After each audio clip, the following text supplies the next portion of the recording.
The fiat system is cancer. Yes. I it's love it's that. constantly looking for growth. Go back to love. Mike sounds like a cliche, but love is the answer to the adoption of Bitcoin because Okay, Miguel, it's the rapid fire round. Okay, so we need to go faster. All right. Okay, Miguel, thanks for joining. Thanks very much for inviting me. So we just launched this podcast very short while ago, I and love the first episode. Congratulations. thank you. And you are episode number 2, so super Amazing. excited.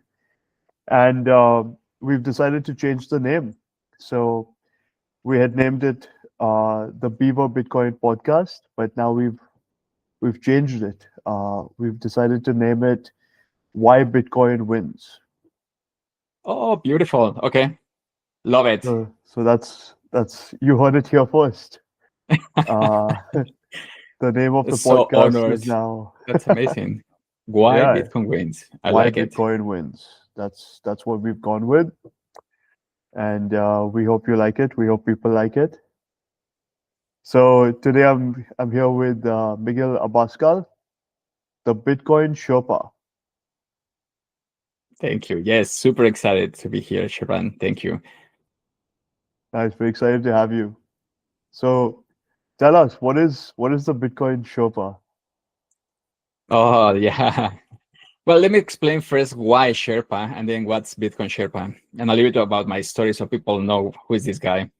Um, I remember I wanted to climb a mountain. And, so many people, it was like, okay, I'm going to climb the Everest. But I think 5 years ago, I was like, for my birthday, I would like to celebrate my birthday at the top of a mountain. I don't know which one, but it would be cool.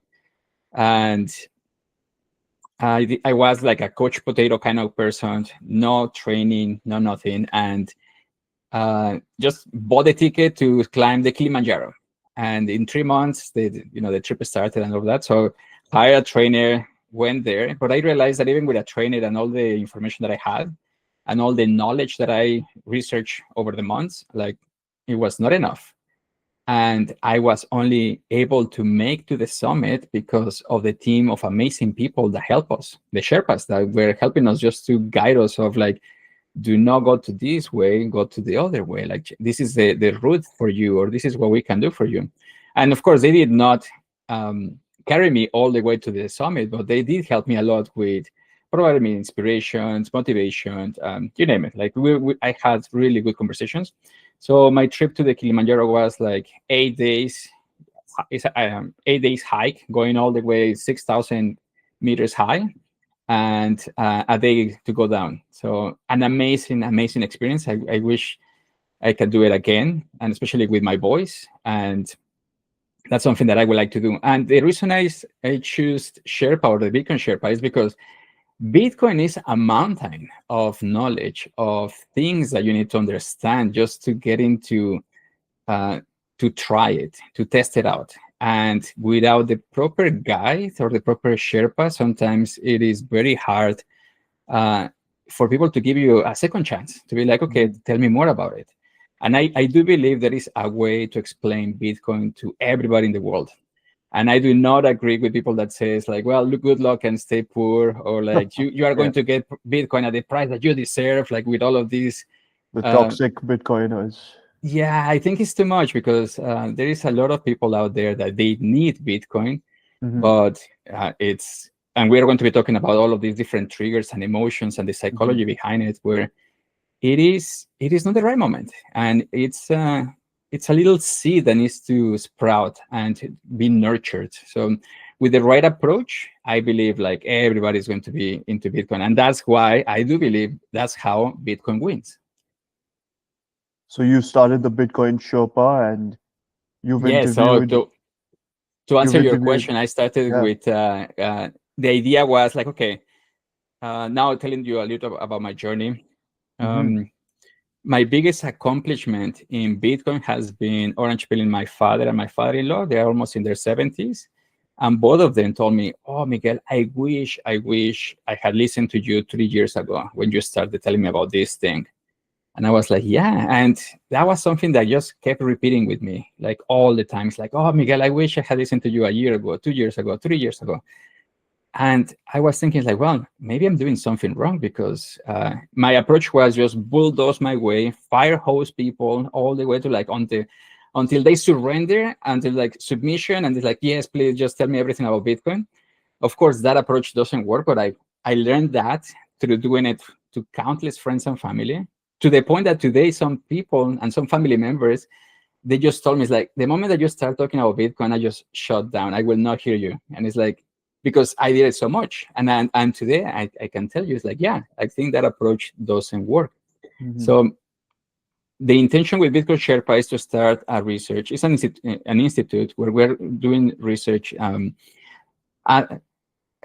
interviews with people. And for half an hour, 45 minutes, I just go deep into their journey, into how they were able to understand Bitcoin, and how they went from a skeptic all the way to conviction, all the way to like, Bitcoin is saving the world. Bitcoin is solving the biggest problem of humanity, which is money.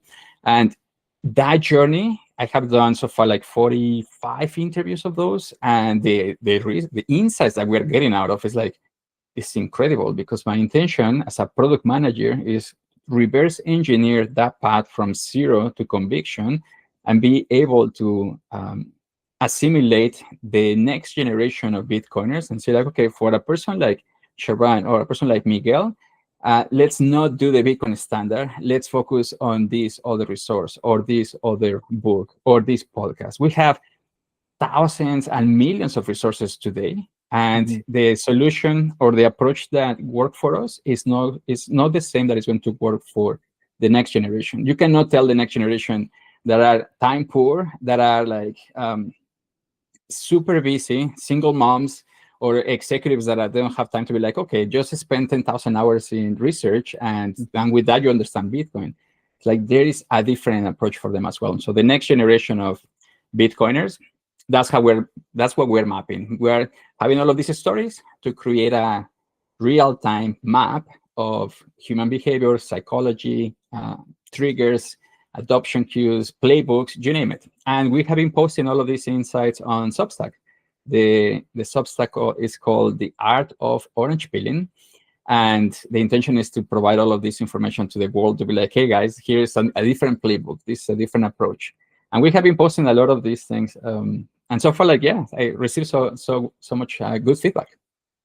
Yeah, for sure. I subscribe to you on Substack, The Art of Orange Pilling, and I look forward to your articles. They're really good. They're really fun to read. So keep them coming. Keep writing. Yes. Um, Thank you. awesome. So you've managed $52 billion in traditional portfolios prior to your Bitcoin life. What was the moment when you realized that the legacy financial system is broken and you felt like you needed to go all in?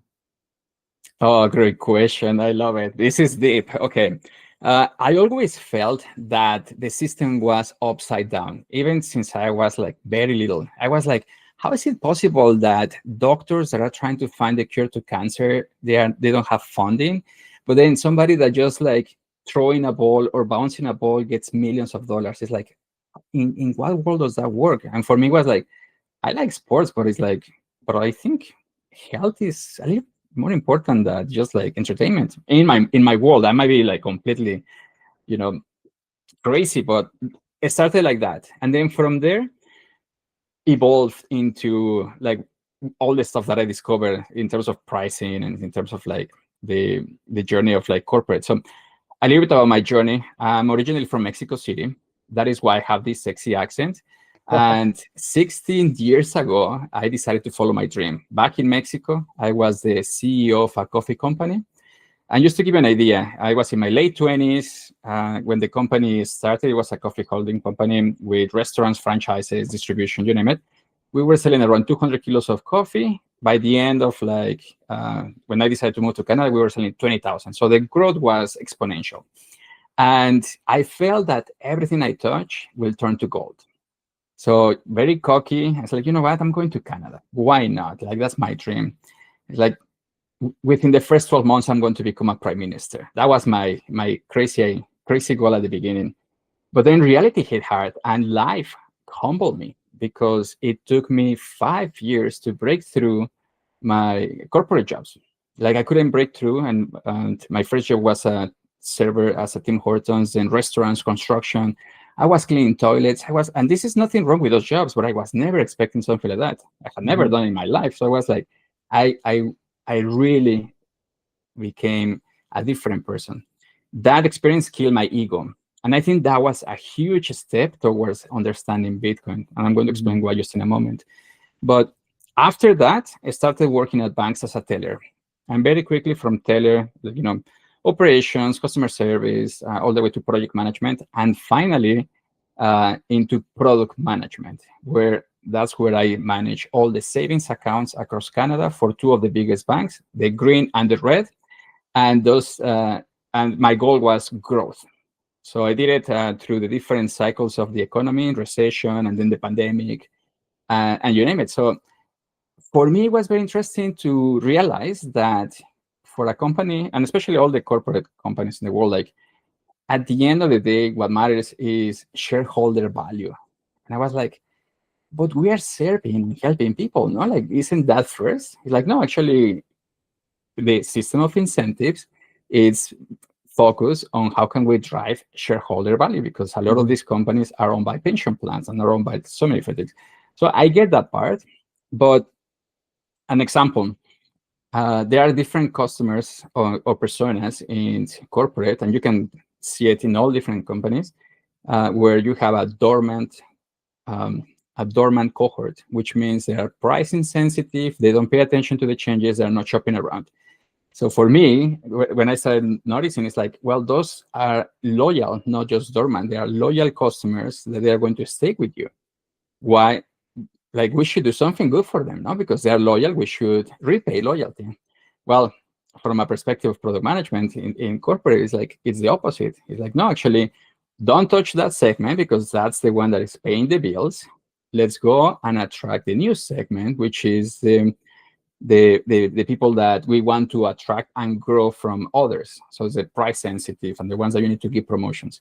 And this is what triggers the classical feeling of like, hey, I've been a loyal customer for 30 years and I am not getting the same rate that the other guy that just joined the bank or the telecommunications company is getting. I'm leaving. And then we create all of this system of like just churning and recycling customers around just because the system is broken, the money is broken, and we have this perpetual need for growth that in the only thing that resembles this perpetual need of growth in nature is cancer. If you see other kind of like needs for like this constant urge for we need to grow, and we need to grow to outpace inflation to satisfy our shareholder requirements, it's that. So at that moment, it's like, okay, So this is tiring. the fiat The system fiat system is broken. is like cancer. The fiat system is cancer. Yes. I love It's that. constantly looking for growth. And like, just think about it. A tree is going to grow until a certain point. And there are huge trees in California that are incredible. But then, like, depending on the tree, you will have that level and that's it. And then you have seasons. Winter is one of those seasons where you don't grow. You're like replenishing, keeping up. But then in this mindset of like, you need to work and you need to give me the 150% all the time and 24/7, is like, that's another symptom that the system is broken. And I felt it as well. Like, personally, before I was a little bit about my journey on how to came to Bitcoin as well. It's because during the pandemic, I became a father for the first time. And I'm carrying my little baby, and I was thinking, wow, it's like, I don't have any idea on how I'm going to help this little guy in the future. It's like, how is this guy, especially because during the pandemic was like everything was just like doubling and tripling prices, like the houses went 20-30% up. So I was like, at this rate, how much is going to be a house in 20 years? Like $5-10 million? It's like, what kind of job, what kind of like economy is going to be in that future? No? So with that kind of like, I guess with that kind of like mindset that I had in the moment, I remember that I had a dream. And in my dream, I was talking with my son as a teenager. And I love that dream because we were having a discussion about economics, politics, philosophy. We have a debate. And in that debate, my son asked me this question and say like, Dad, you were there when Bitcoin started. Why you didn't do anything about it? And I was like, in my dreams, like, oh, it felt like a punch in my gut. And it's like, I did the answer that a banker will, like, I gave him my banker answer, which was like, well, son, it's because Bitcoin is for criminals. Bitcoin is bad for the environment. Bitcoin is so volatile. It's a scam. All of these things. And my son saw through me and said, like, no, Dad, I know you, and you didn't do your homework. And I wake up, Shravan. And that was it. I don't know what happened. I think it was shame, guilt, ego, love, all of these mix of emotions that sent me into a madman's journey into understanding this Bitcoin thing. So that whenever I had that discussion with my son, I would be like, ready. He's like, no, I'm ready now. I'm going to have a debate and say like, yes, son, I did it. And it was not good for our family. But the more I did it, the more I realized that this is something. This is actually more than something, and it changed everything for me. So the reason I was telling you this story is because before I was a trader. I was trading stocks. I was buying and selling, and at some point, all of this activity was not enough to outpace the inflation. It's like, okay, now I need to do something more. And it's like, okay, let's do leverage. Let's do margin calls. And it's like, let's put something more. Like, okay, now I'm taking loans into my stocks to buy more stocks. And with that leveraging, it's like, okay, it's like, that's not good enough. 12% return is like, inflation is almost there. And I was like, what else and what else? Let's do options. Let's put some calls. And I was just evolving into this crazy level of complexity and stress that at some point I was like, if the economy just has like a sneeze, economical sneeze, it's like I'm going to get in trouble. And that was when I was like, wow, this is not good. Bitcoin allowed me to see that and almost like an X-ray and say like, hey, look at this. This is completely broken. This is just pure vanity. It's just foam, air. And with Bitcoin, it's like, you know what? With it took me like a couple of years to really understand Bitcoin. I was like, okay, no, I'm selling everything. And I sold my entire portfolio into like overnight. So, and it's not that I went all Bitcoin right away. No. And if you're listening to this, yes, I do not have a lot of Bitcoin. It's just, you lost it in a boating accident. Yeah, exactly. But what I gained or what Bitcoin gave me was peace of mind. It's like I don't need to go crazy into all of these exercises of like complexities and sophistication and trading stuff. So I just like, for me, it was like the permission to be like, sell it, forget about it. It's like, don't worry. And I start my DCA, which is the dollar cost averaging of like $100, $200. And just like that. Because that's how I'm kind of like, okay, it's the best way to do start it with that. Exactly. And the story continues, but there is so much more, Shravan. It's like just the understanding of Bitcoin. That part is where I got the most passionate about, because at first, usually you see Bitcoin, and through my research, I have been able to understand this even better, where at first it's like, okay, it's like a lottery ticket. It's like, okay, price go up. Bitcoin is like another tech stock. And then people are like, okay, I'm going to put like an amount there. But then once that evolution of understanding becomes then into conviction, things change significantly. And that's where now I have friends that they say like, I don't have a house. I sold everything. Now my savings is in Bitcoin. I was like, wow. So from zero to conviction, significant change. Huge.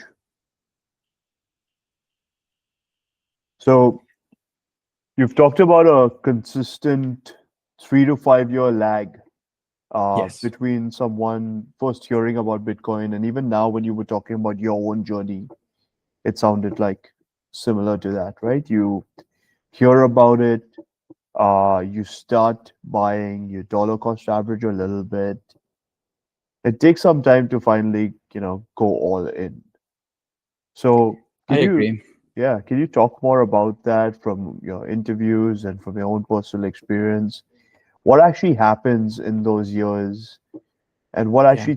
what does it take to finally flip that switch? Yes. Oh, beautiful question. And this is actually one of my biggest realizations. Like, oh, look at that. And if you can just remember one thing out of this conversation is this: it's not rejection. Like when somebody doesn't pay attention or doesn't want to listen to you, it's not rejection. Is subconscious preparation. And I'm going to explain why. Uh, it is very common to hear people say like, I heard about Bitcoin in 2012. I heard about Bitcoin in 2017, and I didn't do anything because it was crazy. It was a scam. There was a lot of like news on the TV, and that's why like they get scared and nothing FUD, happens. Exactly, fear, thought fear, uncertainty, and doubt. and doubt. Exactly. But eventually, Bitcoin comes back 2 times, 3 times, even 4 or 5 times later into Mm, different stories. Like I know a friend told me about it and I rejected it. And then a colleague at work told me about it. And then I said, like, no. Eventually, the person, their interest gets piqued. And it's like, oh, why is this thing not dead? Why is this thing coming up? Why now the price is so much? Like, and then that is starting to become like at first into more like a realization of like, oh, maybe there is something here and I'm not, and I've been missing about it. So that first trigger becomes into FOMO, fear of mm, missing out. Is like, oh, now I should have listened to my friend in 2012. If I had bought $100 in 2012, today I'd be a billionaire. Like those kind of like comments are super, super common. Like mhm. in terms of like over 80% of people have the same realizations. But in reality, similar to the proverb, is the teacher appears when the student is ready. So in that moment, when the person is now ready to do something about it, the first thing that happens is like, okay, I'm going to test it out. I want to see what's going on. And usually there is around always like a mentor figure, a person that they can ask questions about. So that's why if you are the Bitcoin person in your circle, it's very important that you are always close and always like ready, because in that moment, they're going to ask you more questions and they're going to be like, okay, so how do I do A, B, and C? And those are the kind of conversations that they are like ready to take an action. So the moment where the switch flips is when the pain of staying in fiat exceeds the fear of buying Bitcoin. So if you see a balance, and in one side you have fear of buying Bitcoin, and the other one you have fiat and status quo and pretty much my life. So when that moment changes and something happens, a trigger, then then it flips completely. So there are very powerful triggers that we have seen. One of the ones that are the most powerful triggers that are it's coming several times, it's parenthood. And Mhm. parenthood is one of those things where makes you think significantly about everything: Mhm. responsibility, finances, protection. For the first time, you might even buy insurance, because now it's like Right. that's the thing to do to be ready. The second one, it could be more into the professional sense, where an engineer will read the white paper and it's like, oh, look at this. This is elegant. This is sophisticated. This is good. And then Mhm. they will be more interested. Or a person that is into social worker and non-for-profit, they see the potential of how they're helping people that don't have access to banking. And it's like, oh, look at that. That's a really good use case. And then they get interested into that, and they just go deeper into how Bitcoin helps the social issues as well. And then you have also the systemic triggers, where the trucker convoy in Canada, that was a big one. That one was like for the first time, many people questions like, how is that a G7 country can debank people just because? So that was big. With Right. also COVID, with the printing of money, that was another one that even people that there were not into finance. It's like Wakes you all up. of the like all of this money is going to do something to the system. Like Hmm. how is that I'm getting checks from the government without Hmm. like nothing Where is it coming from? exactly like why? And then Right. people getting these ideas of like, okay, there is something weird here. Hmm. So those are the things that are like that ideally we can start mapping out so that the moment that we see the next trigger is like, Like when okay, you here's realize how much debt there is, right? So if exactly, you have all this exactly like debt, how how does that work, right? When a normal person has debt, they have to either pay exactly it back or default. But when a government has debt, they have a third option. They can just print it. just print more. Yeah, I sometimes I explain that to my Hmm. friends, and it's like, imagine that you're paying a credit card with another credit card, and then you pay those two with another credit card. Yeah, It's like you can keep going. that's not sustainable, right? It's like, Yeah, yeah, that's not sustainable. That's bad. It's like, well, that's how the government does it, by the way. And it's like, right. oh no, you're crazy. It's like, okay, and then just like start planting seeds, Hmm. because then eventually people are going to come back and it's like, okay, tell me more, Miguel. Absolutely. So, Miguel, across all your interviews, you've interviewed single moms, you've interviewed high-level executives. What would you say is the most surprising common pattern that you've seen across how people end up adopting Bitcoin? Is there a personality type? Is there a psychological profile? Mm. Yeah, what makes someone susceptible to actually going deep and learning about Bitcoin? That's a good question, because yeah, we have seen different archetypes of different types of personas, but Hmm. I think at the end, everybody is right now reacting to the same principle of like feeling a loss of control. Hmm. And the common pattern is anxiety.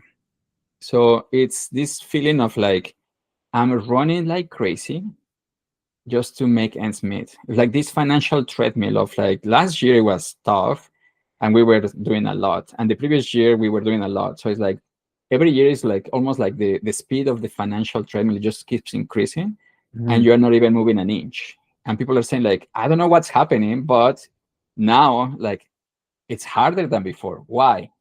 And that's another way also of like Keep talking losing to them. So control. exactly. So it's interesting because as a single mom with grocery budgets, they see it. Hmm. It's like, hey, now I'm buying less things, and it's like things are really expensive. But then the same with portfolio managers, they see like the bond market and how everything is in a way how it's like things are not sustainable, and it's like why? And they're asking Hmm. these questions. Now, something that it ties to the previous question and that period of people waiting or in a way getting prepared, which I call the subconscious preparation. It's that it's not a time like learning Bitcoin is actually about unlearning fiat, unlearning a lot of the things that you have learned that they are safe and good for you. For example, inflation. Inflation is not good for you. And there are many components that you're asking somebody to relinquish into believing and taking a step of faith. So, for Hmm. example, my savings account is safe. And we know that a savings account is an oxymoron in a way because the money is not in that savings account and it's not safe because, well, you are losing purchasing power just like by earning less than inflation. So yeah, like at some point, those concepts for a person to grasp, it takes that time. So going back to that moment of like why it takes so long for somebody that hears about Bitcoin and gets into that moment of action, it's the unlearning process of it and the triggering forces and the pull and push forces as well that make somebody to take action. So eventually everything, all the pieces are going to align so that the person will be like, I need to ask questions. Where is Shravan? Hmm. Where is Miguel? It's like, now I need to go. Now I need to know more about this Bitcoin that he has been telling me for a while. And then that it changes. And this is very important for everybody listening, is that a lot of people that I've been interviewing is that they help people. It's like, here you have your first $100 in Bitcoin. And it's good because people get to feel it, to see it. But at first, that first purchase is just like a lottery ticket. It's like, okay, well, thank you. Or like, let's see. But then in the journey of adoption, there is a second first purchase, which is more important. Because the first purchase, the person that is not ready is going to sell it, is going to lose it. I have given Bitcoin to friends, and it's like, here, you just need to save these words somewhere safe. And it's like, next time I say, they lost the words. It's like, yeah, they are not ready yet. So but it takes that moment for them to like realize, it's like, oh, okay, so I cannot just like undo or ask for my password. It's like, no, this is completely, this is different. And it's not that complicated. But again, if somebody is not ready to grasp into that moment, it's like, it's not happening. So from the first persona, which is like, I hope the price goes up. I hope, like, let's see what happens with Bitcoin. Oh, thank you for giving me this much money into Bitcoin. 2 years from now, you will check it out, and it's like, yeah, its price went up. Like, oh, that's great. But they take it as something speculative, something that is just increasing in price and going up and down. The magic happens when the person thinks and say, like, I hope the price, like the first persona is like, I hope the price goes up so I can buy a house, I can buy a car, I can do something with that money because I'm going to sell it. But then there is a shift into, I hope the price stays low so I can keep accumulating more, so I can keep saving more, because price is no longer an issue for them. It's about getting it. So some people experience FOMO. It's like the first person experience FOMO, fear of missing out. The second person experience more like a FOHO, which is fear of holding zero, or fear of not having enough as well, in terms of like in the future.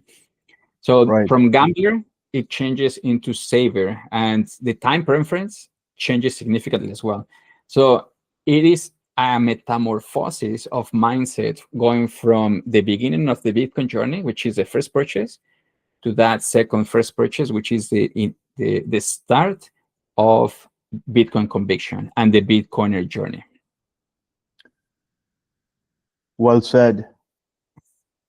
Yeah, I think we always talk to Beaver customers about this, right? The lower prices, right now we've been going through a bit of correction. But for anyone who's been in Bitcoin for a while, Bitcoin crashing to 90,000 USD is like a dream headline. It's almost laughable. Yes. And, having this period of consolidation, I mean, we've been in this range now since a year, right? This 75K to 125K USD range for about a year now.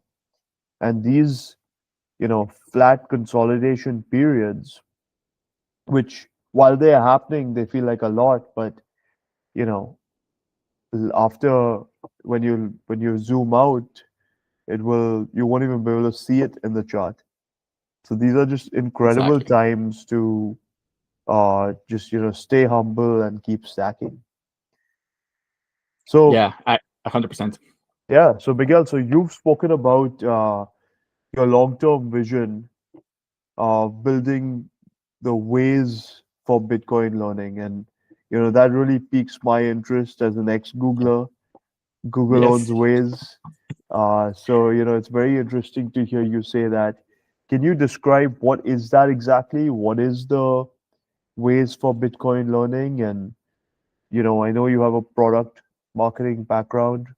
So what would that product look like when it's fully realized? Oh, beautiful. And the honest answer is like, I'm building in public, because do I see how it's going to look like? Not yet. But at first, when I was thinking about this, I was thinking about like a Netflix library where people like you also like this resource, that kind of algorithm, where it's like, okay, did you like the Bitcoin standard? Oh, perfect. So the next 3 resources are like, you are going to love, because people like you also like this one. Especially that idea of people like you is mapping the entire archetype of knowing who is the person looking for that direction. And that's more like a B2C, more like direct to customer kind of product, and for them to be able to see what's next.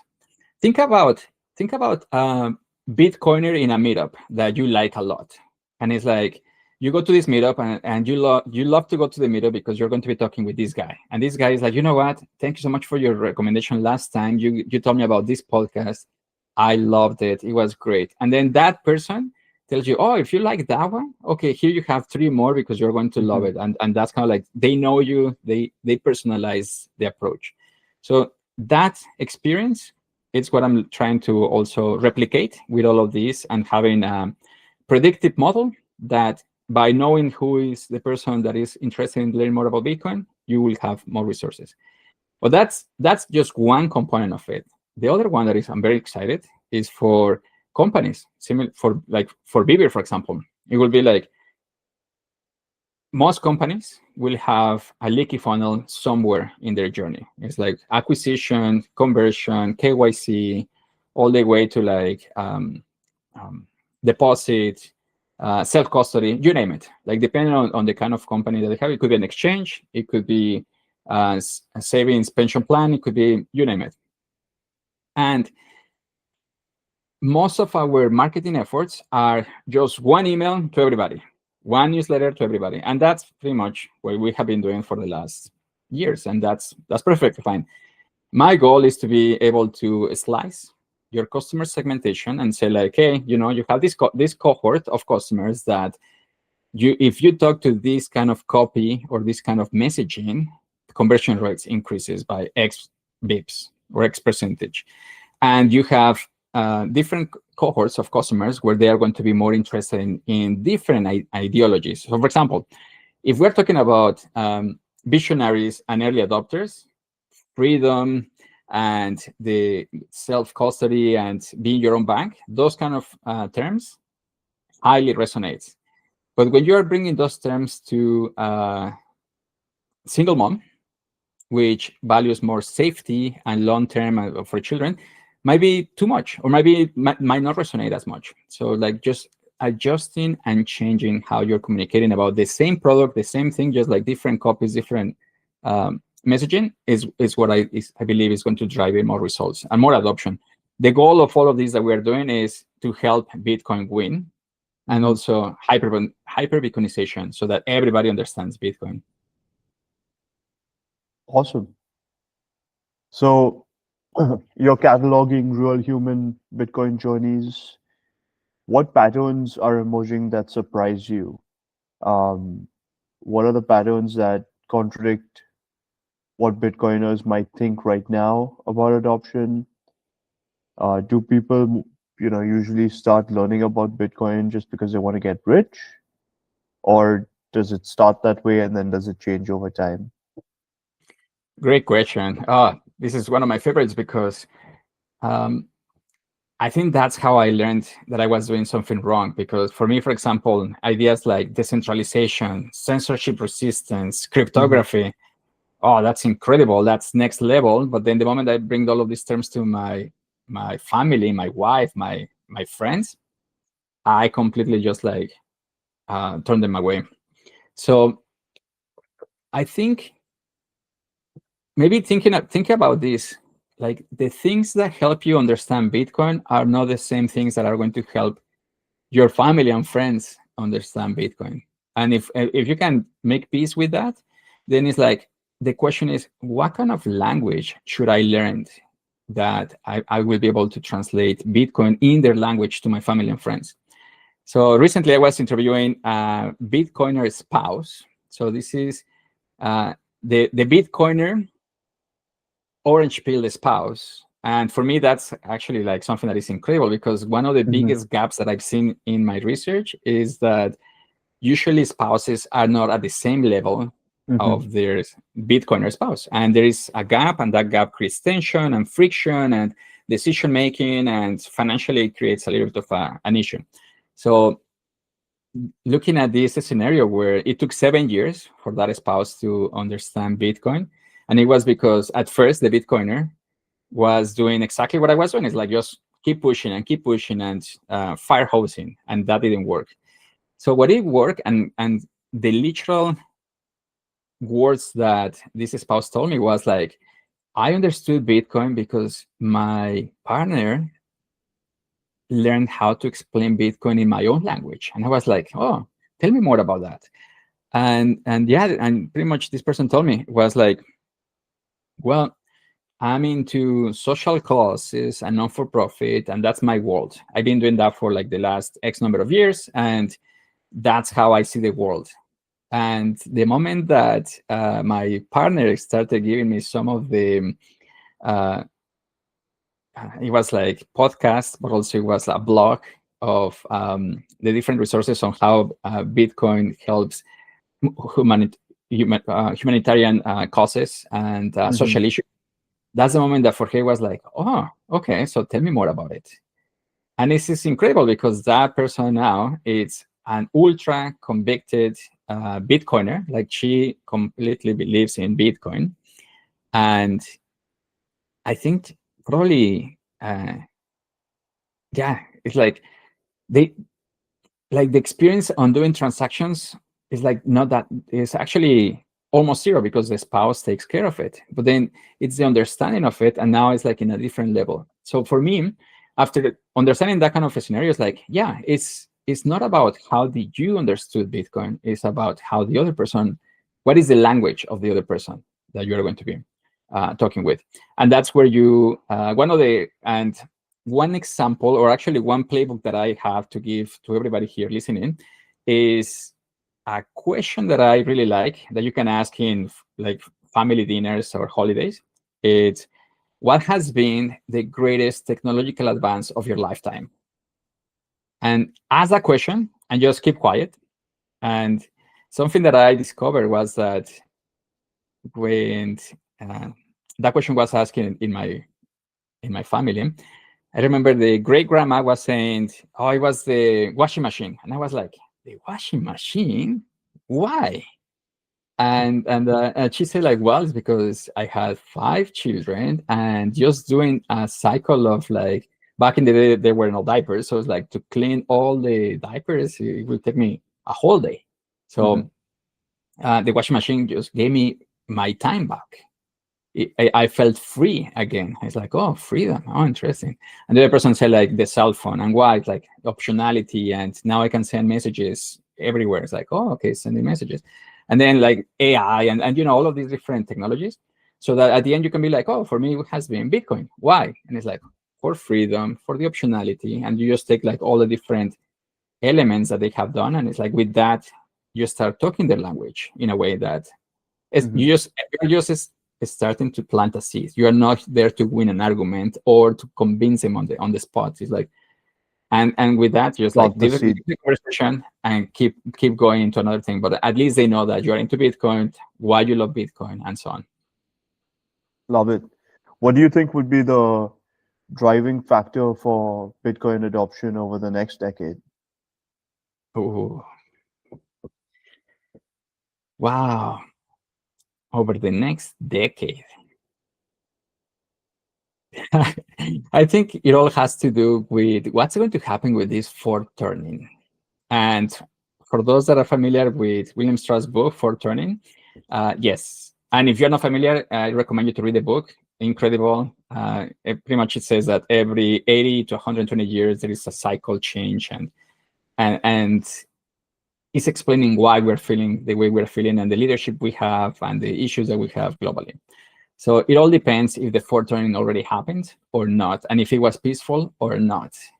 Because it might be that it pushes this, creates a significant systemic trigger where people will be like, oh, wow, like, are the banks are going to be open? Are the banks are not going to be opened? Or like, what's going to happen with that?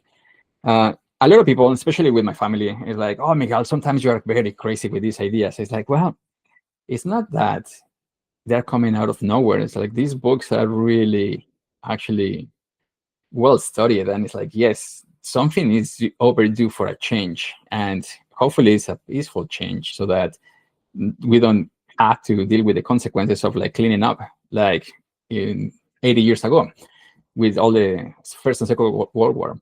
But going let's say that everything is fine and we just keep business as usual and globally everything is good, it's going to be time preference for me. I think so. Like in terms of adoption, is when and this is an interesting part. Going back to the pyramid um, of the hierarchy of needs of Maslow, the current system is pushing everybody to be in survival mode. And when you're in survival mode, you don't have time for anything, to think, to enjoy, to self-actualize yourself, to study, to anything. You just like keep running faster and faster in this survival financial treadmill just to keep up. And in that moment, that's how the system keeps you a slave. Because if you're distracted, if you're not paying attention, if you're not investing time in understanding this new technology or this well, what Bitcoin could be for your life, then of course you're going to stay there. And with short-term problems, keeps like, I just need money to pay the rent, I just need money to pay the bills, and that's it. Like, I don't have time. I don't have time for a lot of the things to do. And that's actually one of the elements that in the research has come across a lot. When I ask the question, what is stopping your smartest friends of understanding Bitcoin today? And it's like, they are time poor. They don't have time. Again, survival mode. But the moment that you start shifting into investing just 1% of your time, I'm not talking about money, I'm talking about your time. Investing 1% of your time to understand the art of the possible of something different for your life. And it could be business, gold, real estate, Bitcoin. I know that the podcast is called Why Bitcoin Wins, and I love Bitcoin. But then a lot of other people have done Bitcoin, gold, real estate, and you name it. And there are many reasons of why the other asset categories are going to be demonetized. I agree. But my pitch here is just to incentivize or to help people to say, like, if you can invest a little bit of your time to understand something different, then that's when now the time preference changes from survival mode into a multi-generational savings technology. Like what I'm going to do for the children of my children, or what is going to happen for the next generation and the following generation. And thinking that long term is when things really, really change. And going back to the language of how we explain Bitcoin, a lot of the Bitcoin talk that I see on X is debate, and sometimes it's very polarizing. It's like, you are dumb if you think that way, and you are double dumb if you think the other way. And it's like, yeah, like I think that those conversations are fun, I guess, for some people, but for a normie, for a person that is joining the industry or like to trying to understand what's happening, it's like scary. It's like, it's too much. And when people approaches Bitcoin meetup or even X with a simple question, and then you just get hammered with how could you ask about Ethereum, like, and like that kind of thing is like pushing people away. So Right. go back to love. Mike sounds like a cliche, but love is the answer to the adoption of Bitcoin. Because why? The amount of people that I have reach out and say, like, hey, you know what? I just want to say something. I love you a lot. You're my best friend. You're my family member, and I do love you. And I will not be okay with me if something happens and I have never explained to you this thing that for me has helped me. And you can say no, like, I don't care about that. Like, but at least let me show you. Let me explain you. And if it comes from a place of love, and if it comes from a place of like, hey, I'm not here to convince you, I'm not here to sell you anything, but that opens the doors more than it's like, hey, you know what? I have like the solution, the insurance against inflation, and how this is going to give you a leverage on your portfolio, and you're going to like outpace inflation and be happy for your rest of your life. And it's like, no, thank you. I'm okay. Like most people that I have done that approach, people will say, oh, you know what? I'm fine. Like my stocks are doing okay. I have my financial advisors taking care of it. No worries. But then on the angle of, I really appreciate our friendship, and I will not be a good friend if I have not tell you about the cure of cancer. And for me, this is the cure of cancer. And let me explain you why. Welcome to the positive side of the internet with Miguel Abascal. I love it. Exactly. Okay, so if you're still with us, and from the data, it shows that most people would have skipped uh, or closed this video half an Yeah. hour ago. So if you're still with us, I really appreciate it, and it's amazing to still have you here, and you're in for a treat because we will now have our rapid fire round. Oh Okay, yeah, so I'm excited. we're gonna Nervous. close this podcast off with a rapid fire round. These Thank you. questions are, you know, going to be very short and sweet.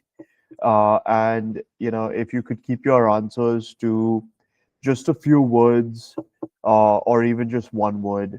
And it's just the first thing that comes into your mind. No pressure.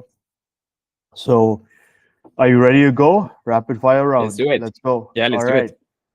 Okay. Miguel, what's one Bitcoin misconception you'd like to erase from the world?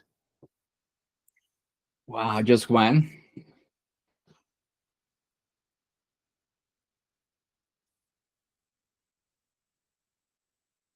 Yeah, I think the most important one that I've seen is that if people understood scarcity, I would be that will change things up. So is the part of like, well, like what it's how different it is from like the current system, and somebody can just print more, right? So it's like, let me explain you the difference, or like, what is the difference between this and the other cryptos? It's like, oh, well, let's talk about scarcity, Yeah. and yeah. So focus on scarcity. Okay, Miguel, it's the rapid fire round. Okay, so we need to go faster. All right. Best Okay, okay. way. Okay, next one. Best way to orange pill someone really fast. Wow. DCA, Love it. dollar cost averaging. Love it. Have you discovered the most powerful aha moment where Bitcoin clicks for people you've interviewed?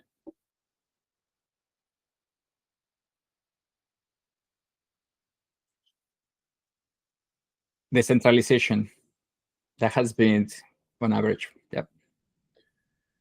What what are the top Bitcoin books or even one book that you would recommend?